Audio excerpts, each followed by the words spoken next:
Good morning, and welcome to the Morning Report. My name is Willie Lawson. The Morning Report is production. Fightbackmedia.com, fightbackmedia.com, fightbackmedia.com, and fightbackmediatv.com. We are thrilled that you are here today. Uh, it's been it's been crazy. Oh, a programming note before we get started with today's stories. When I heard that Larry Fink of BlackRock had decided to scrap the term ESG at BlackRock, and he said that he was going to start using the term conscientious capitalism. It I know I'd heard something like that, and I'd heard it from my friend Vinny Tafaro. Vinny Tafaro is the author of Unlocking the Labor Cage and has some really advanced thoughts on labor and GDP moving into the future. So I called him up. I said, "Hey, come and do a segment for the show. We want to talk about ESG and Larry Fink and BlackRock and what Vinny hit me to was the concept of conscious capitalism, not conscientious capitalism, and he's going to talk a little bit about why ESG wasn't really a good model, didn't really measure, in his opinion, what it was supposed to measure. So we're going to do that interview today for the show tomorrow morning. So you really, really want to tune in and tell your friends. You really do. All right, let's get started today. My governor, and as you guys know, I am living in the wonderful free state of Florida, and my grandma used to say, when she was talking about children who were out of control, she would say, "They so free to they foolish." People said that about Florida all through COVID and beyond, but it's okay. It's fun. Uh, Ron DeSantis is gaining heat in the upcoming election that has everyone on their toes in anticipation. 19 North Carolina top officials have thrown in their support behind DeSantis, calling him the protector and the leader that the U.S. needs. DeSantis's Great American Comeback campaign. Now, let's stop. Great American Comeback is a play on Make America Great Again. Let there be no doubt. Let there be no doubt. See, I'm about having this discussion and not, putting on my jersey. As you can tell, I went to today in dress wise, I went completely neutral, right? No, I just like this shirt. It's comfy. It's big. It's big enough for my big gut. It's great. And my massive sloping shoulders. But no, it's better than putting on the jersey and just, you know, duking it out, just because you're defending your guy. This phrase, the Great American Comeback, is a play on Make America Great Again. Let there be no doubt. That campaign is fighting against President Joe Biden's progressive agenda that has destroyed the nation in just 2 years. 2 years. Governor DeSantis is a principal leader, a protector of individual liberties, and the left's biggest nightmare.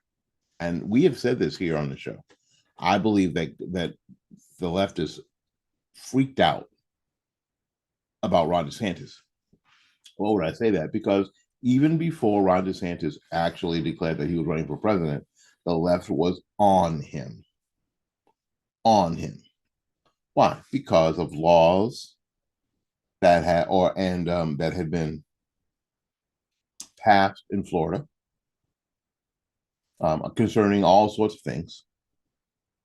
The left was on him. Why? Because what they know is that Ron DeSantis is Trump without all the Trumpiness.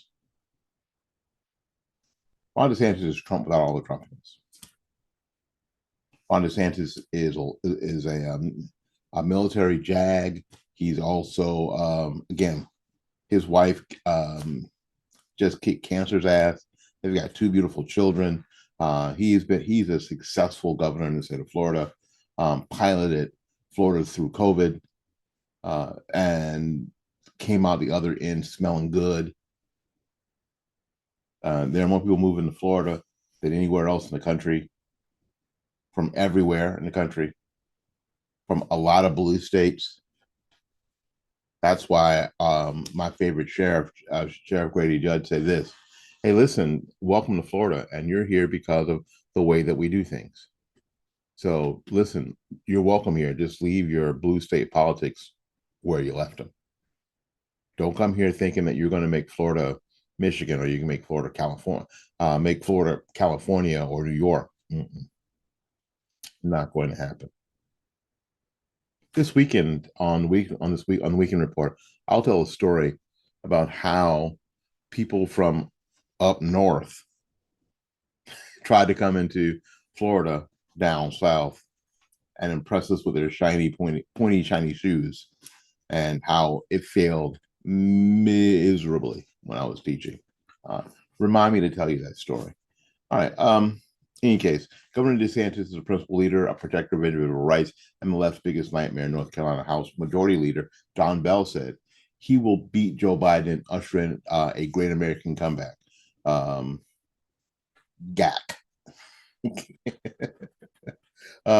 In which parents are empowered, our streets are safe, and our community, and our economy is booming again. The North Carolina endorsements follow the series of blessings the Republican has received from South Carolina state legislatures. As of now, DeSantis has secured support from 250 state legislators since announcing his presidential run. On the contrary, as of June 23rd, 10 senators and more than 60 House members have announced that they're backing Trump. That's 70. Okay. In 2024, or expressed support for his bid, with just 2 governors endorsing the former president. Even before announcing his run for the White House, DeSantis picked up 51 endorsements. Before he said he was going to run, he picked up 51 endorsements.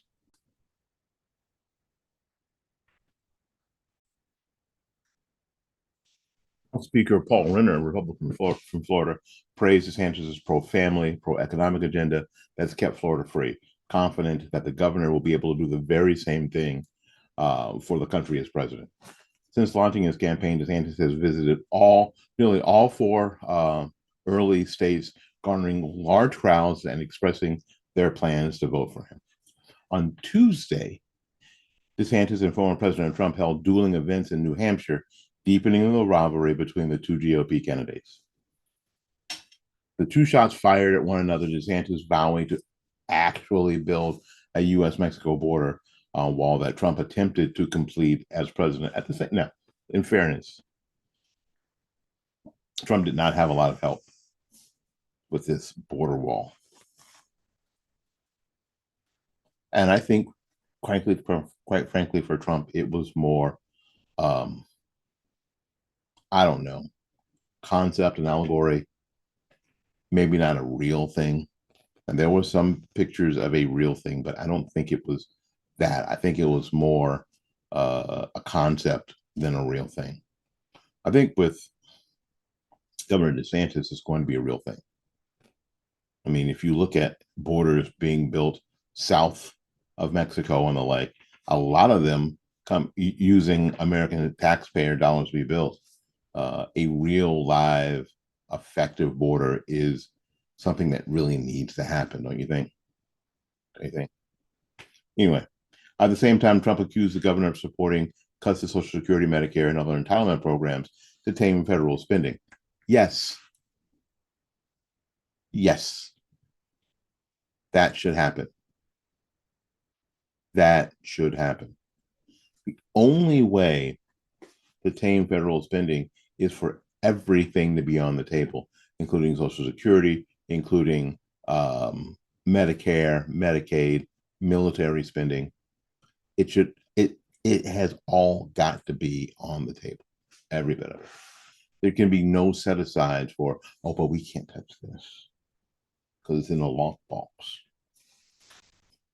Saturday Night Live skit. Um, Everything has to be on the table, and we've got to be honest about it. We've got to be open about it. Everything. Department of Education, Department of Energy, which is one of the more, I mean, one of the most useless departments. Education, EPA, and any number of other departments, big stone marble buildings in DC. Everything's got to be on the table. Not one department head can feel like nothing's going to happen. And that's the only way you get it solved. It's the only way. You can't tiptoe and fiddle fart around. So, yes, President Trump, when Governor DeSantis talks about entitlement programs like Social Security and Medicare, yes, yes, that's got to be on the table to tame federal spending. See, we can have this discussion. And we need to. And we need to.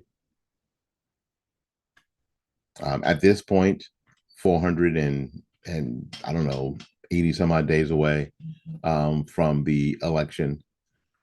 And this is after all the primaries. We have to come to some agreement about not about personality, but about policy moving forward.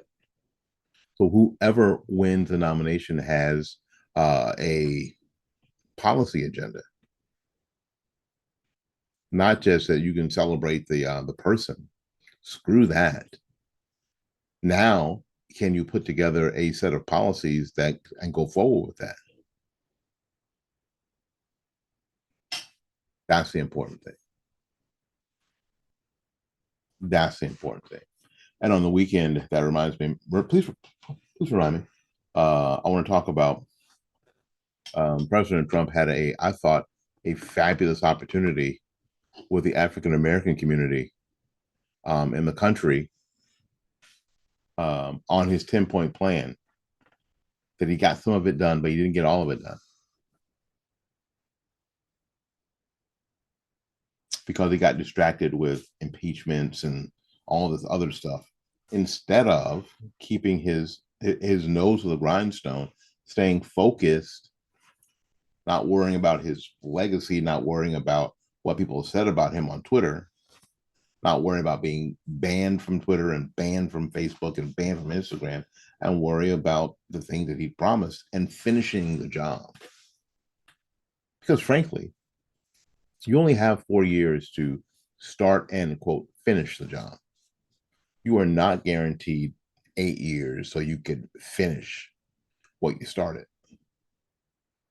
So what you have to do, and what all presidential candidates should have in their brain, and constituents, the electorate, that means you should have in your brain, is that whatever they promise has got to be doable in 4 years, not 8, not a decade.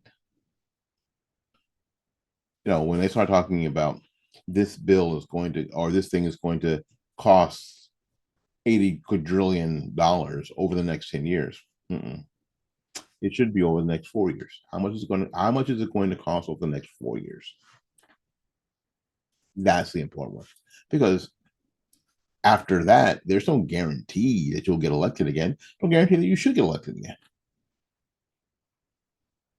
So if we're going to move from election cycle to election cycle, let's do that. Let's not try to take the presidency over 2 cycles, which is actually more because we have two presidential cycles, 4 years. That means 8 House of Representative cycles and at least 2 senatorial cycles. That's really not the way to think about it. The way to think about it is that a candidate, if you are going to say this is going to be a policy and this is what we hope to accomplish, then tell me what the policy is and quantify for me what you believe success is. And then near the end of your term, we can look at the number and see if you've been successful. That's what I'm talking about. That's what I'm talking about. Um, I don't know why this happened. I don't have any idea why this happened. But we are going to talk about it. Google has done something that I would have frankly never guessed that they would have done. Let's see if I can find this for you. Give me just 2 seconds. Oh, hang on a second. Um, they have stopped participating. There you go. The world tech giant Google has pulled its sponsorship from a San Francisco drag show after hundreds of its Christian employees signed a petition alleging that the performance was a direct affront to the religious beliefs and sensitivities of Christians. The drag show featured a performer named Peaches Christ. There's Peaches. Hang on. Let me slide. Let me slide. Oh, I'm not sliding. Let me slide. Let me slide a little bit. This is Peaches. This is Peaches Christ. The New York Post reports that the tech giant Google has withdrawn its backing from a drag show in San Francisco, a decision that came in the wake of a petition signed by hundreds of employees who claim the event was a direct affront to the religious beliefs and sensitivity of Christians. Google, known for support of LGBTQ events, found itself in a tricky situation when it decided to remove the Pride and Drag show from its yearly lineup of LGBT Pride events. The move was prompted by, again, Christian employees who were unhappy with the main performer, drag artist Peaches Christ. The petition, which was signed by a significant number of Google employees, accused the company of religious discrimination. The petitioners stated their provocative and inflammatory artistry is considered a direct affront to the religious beliefs and sensitivities of Christians. They argued that Google was showing religious bias by sponsoring an event and performer that they felt was disrespectful to the Christian faith. Now, however, Google's official stance on the matter is that the event was removed from its sponsored series due to a procedural oversight.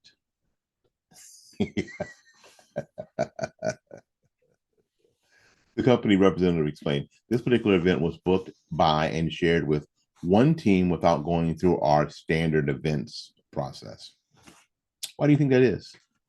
Because that team said, it's everybody's good with it because that's what we do, right? Despite the event's removal from the official list, Google reiterated its support for the LGBT community and the drag show.